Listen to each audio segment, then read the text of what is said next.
Welcome to Take 5, your 5-minute inspirational message from Solid Rock Drogheda. We're living in a time whenever electric vehicles are rapidly becoming the norm rather than something that you see very occasionally.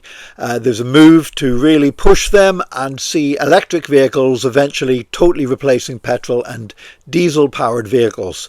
Now, you may like that, you may not like that, but that's certainly the process that is taking place at this moment in time.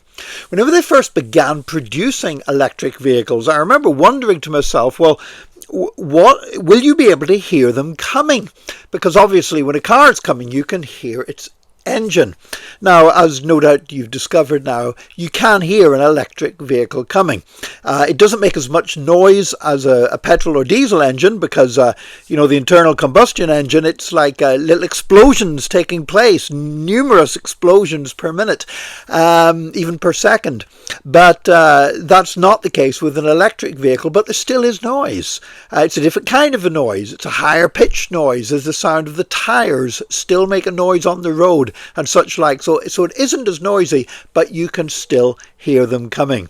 But I know whenever they were first developing them, that was something that concerned me. I thought, man, what if you're walking along and one of these things comes up behind you and you don't hear it?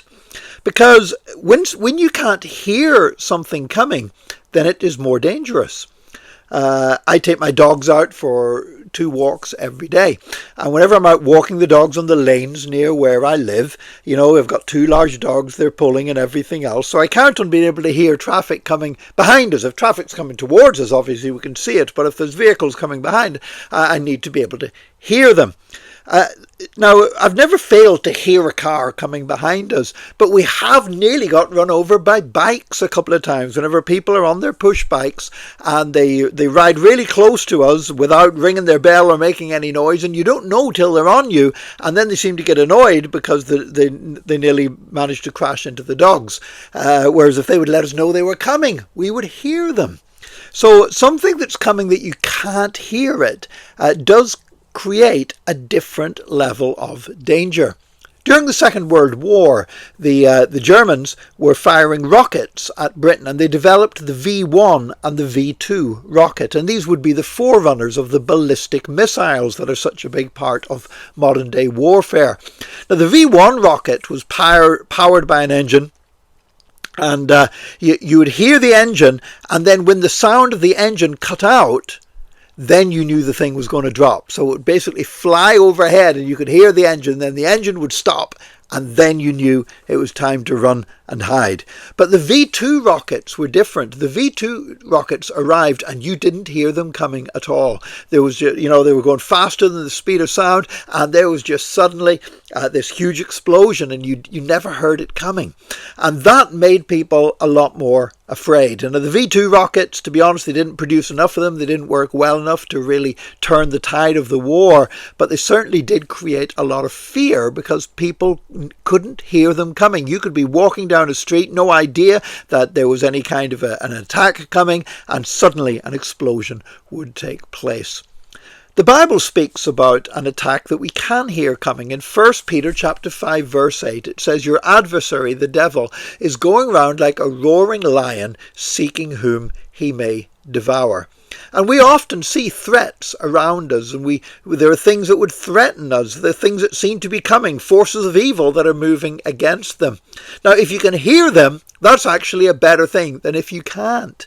Because, you know what, you're better having a roaring lion seeking you, where you can hear the lion coming, you can hide or get into a place of safety, than having a lion that isn't roaring at all, that's after you. A lion that is stalking you. A lion that is silently creeping up on you. That would be a much more dangerous thing. The fact that Satan is like a roaring lion seeking whom he may devour tells us something. It tells us that a roaring lion is trying to scare off other predators when it's already found a piece of prey. When it's got you in a place where you are already defeated, that's when the lion starts roaring. And I want to encourage you today, remain strong.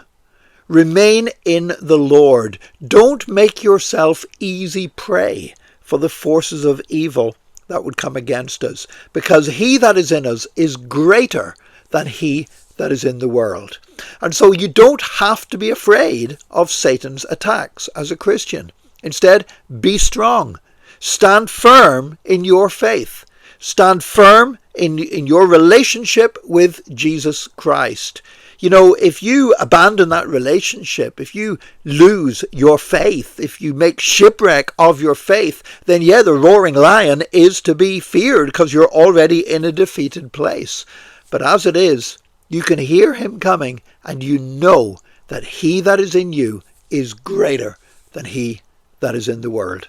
God bless you today, and join us again tomorrow for another Take 5, your 5-minute inspirational message from Solid Rock Drogheda.